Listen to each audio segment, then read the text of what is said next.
નમસ્કાર દર્શક મિત્રો, આજના આ ખાસ એક્સપ્લેનરમાં આપ સૌનું સ્વાગત છે.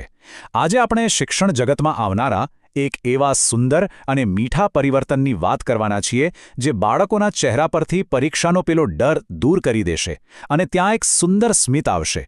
જી હા, ગુજરાત રાજ્યના શિક્ષણ માળખામાં એક નવો ઉદય થવા જઈ રહ્યો છે. તો ચાલો આપણે બધા સાથે મળીને આ નવા ફેરફારોને સમજીએ. બરાબર. તો આજે આપણે મુખ્યત્વે કઈ કઈ બાબતો પર ચર્ચા કરીશું? આપણે જોઈશું શિક્ષણમાં નવો ઉદય, ત્યારબાદ તબક્કાવાર નવું શિક્ષણ માળખું, પછી HPC એટલે કે સર્વાંગી પ્રગતિનું કાર્ડ, મૂલ્યાંકનનો નવો અભિગમ, વિષય પસંદગીની સ્વતંત્રતા અને છેલ્લે આ નવા ફેરફારોની તૈયારીઓ વિશે વાત કરીશું. તો શરૂઆત કરીએ શિક્ષણમાં નવો ઉદય. NEP 2020થી લઈને ગુજરાતના સ્ટેટ કરિક્યુલમ ફ્રેમવર્ક એટલે કે SCF સુધીની સફર. હવે જોઈએ તબક્કાવાર નવું શિક્ષણ માળખું. નર્સરીથી ધોરણ 12 સુધી બાળકોની જિજ્ઞાસાનું પોષણ કેવી રીતે થશે તે સમજીએ. આ નવું માળખું ખૂબ જ રસપ્રદ છે. બાળકના વિકાસના દરેક તબક્કાને અદ્ભુત રીતે સમજવા માટે શિક્ષણને અલગ અલગ તબક્કામાં વહેંચવામાં આવ્યું છે.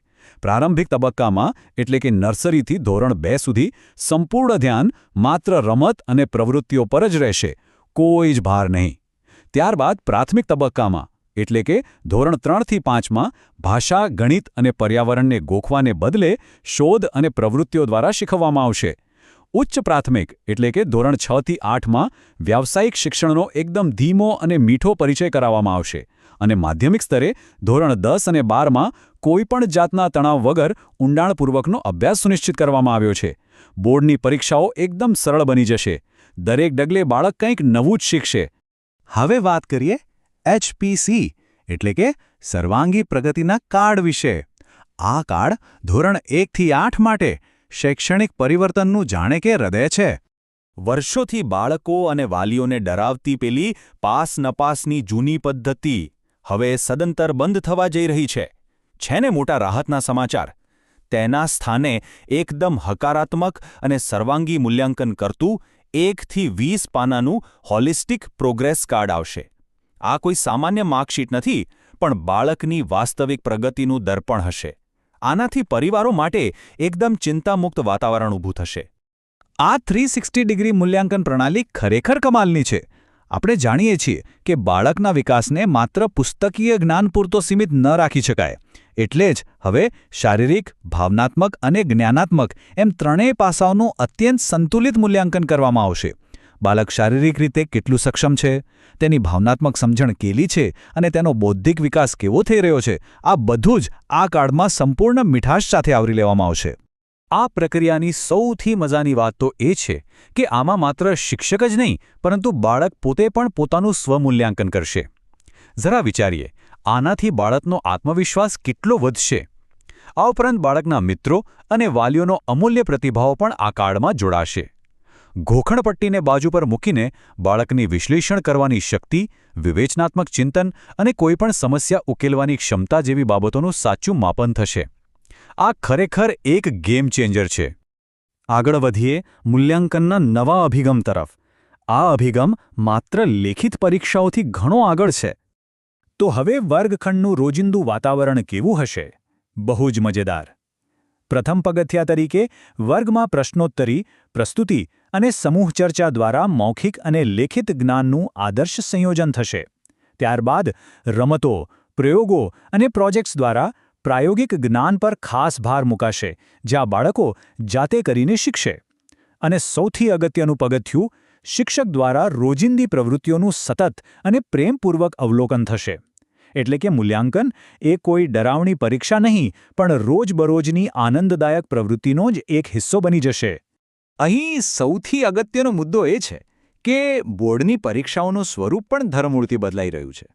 ગોખણપટ્ટીથી દૂર, સરળ, તાર્કિક અને ક્ષમતા આધારિત આ શબ્દો ધોરણ 10 અને 12ના વિદ્યાર્થીઓ માટે એક બહુ મોટી રાહત સમાન છે. માધ્યમિક સ્તરના વિદ્યાર્થીઓ હવે માત્ર ગુણ લાવવાની આંધળી દોડમાં નહીં રહે, પરંતુ ખરા અર્થમાં તેમને ક્ષમતા કેળવવા પર ધ્યાન આપશે. હવે વાત કરીએ વિષય પસંદગીની સ્વતંત્રતા વિશે. માધ્યમિક શિક્ષણનું સાચા અર્થમાં સશક્તિકરણ એટલે કે ધોરણ 9થી 12. મોટા વિદ્યાર્થીઓને એક નવી ઉડાન આપવા માટેની આ બાબત ખરેખર ખૂબ જ ઉત્સાહ પ્રેરક છે. શિક્ષણની પેલી જૂની અને જડ દિવાલો હવે તૂટી રહી છે. ધોરણ 9 થી 12માં હવે સંપૂર્ણ સ્વતંત્રતા મળશે. સાયન્સ, કોમર્સ અને આર્ટ્સ જેવા કૃત્રિમ વિભાજનનો જે ભારેખમ બોજ વિદ્યાર્થીઓ વર્ષોથી ઉઠાવી રહ્યા હતા ને, તે હવે સંપૂર્ણપણે નાબૂદ કરવામાં આવ્યો છે. વિદ્યાર્થીઓ હવે એકદમ મુક્ત મને પોતાની સાચી રૂચિ મુજબ વિષયો પસંદ કરી શકશે. આ નવા માળખામાં ધોરણ 6 થી જ વ્યાવસાયિક શિક્ષણની એકદમ હળવી અને વ્યવહારુ શરૂઆત કરી દેવામાં આવશે. આનાથી બહુવિષયક એટલે કે મલ્ટીડિસિપ્લિનરી શિક્ષણ માટે એક ખૂબ જ મજબૂત પાયો તૈયાર થશે. વિદ્યાર્થીઓ હવે કોઈ એક જ સ્ટ્રીમના બંધનમાં ગૂંગળામણ નહીં અનુભવે. નાનપણથી જ વાસ્તવિક દુનિયામાં કામ લાગે તેવી કુશળતાઓ શીખવાડવામાં આવશે, જે સાચા અર્થમાં બાળકનું સર્વાંગી સશક્તિકરણ કરશે.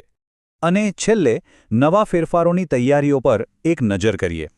પાઠ્યપુસ્તકો અને શિક્ષકોની તાલીમ માટેની સમયરેખા શું છે તે સમજી લઈએ. આટલા મોટા અને ઐતિહાસિક પરિવર્તનો કંઈ માત્ર કાગળ પર નથી રહેવાના. આ સુંદર ફેરફારોને વાસ્તવિકતામાં રૂપાંતરિત કરવા રાજ્ય સરકાર દ્વારા ખૂબ જ વ્યવસ્થિત તૈયારીઓ થઈ રહી છે. ટાઈમલાઈન મુજબ જોઈએ તો 2024માં 3 નિષ્ણાત સમિતિઓ દ્વારા ફ્રેમવર્ક તૈયાર થઈને મંજૂર પણ થઈ ચૂક્યું છે. શૈક્ષણિક વર્ષ 2026-27થી ધોરણ 1થી 3 અને ધોરણ 6 માટે નવા પાઠ્યપુસ્તકો અમલમાં મુકાશે. અને સૌથી અગત્યની વાત, 2026-27થી જ શિક્ષકો માટે એક વ્યાપક અને કાયમી તાલીમ પ્રક્રિયા શરૂ થશે, જેથી તેઓ આ નવી શિક્ષણ પદ્ધતિને વર્ગખંડમાં સંપૂર્ણ મીઠાશ અને અસરકારકતા સાથે લાગુ કરી શકે. આ સમગ્ર સફર પછી મનમાં એક બહુ જ સુંદર સવાલ ઉદ્ભવે છે કે માત્ર ગુણ નહીં, પરંતુ ક્ષમતા અને સર્જનશીલતાના મૂલ્યાંકનથી ભવિષ્યની પેઢી કેટલી સશક્ત બનશે. જરા કલ્પના કરીએ, એક એવો સમાજ જ્યાં બાળકો ગોખેલા જ્ઞાનથી નહીં, પણ તેમની સાચી આવડત, હૃદયની વિશાળતા અને સર્જનશીલતાથી ઓળખાશે. આ વિચાર જ કેટલો પ્રેરણાદાયક અને હૃદયસ્પર્શી છે. આ જ આશા અને ઉત્સાહ સાથે આજના આ ખાસ એક્સપ્લેનરના સત્રમાં જોડાવા બદલ ખૂબ ખૂબ આભાર. નવું શીખતા રહીએ અને બાળકો સાથે આનંદ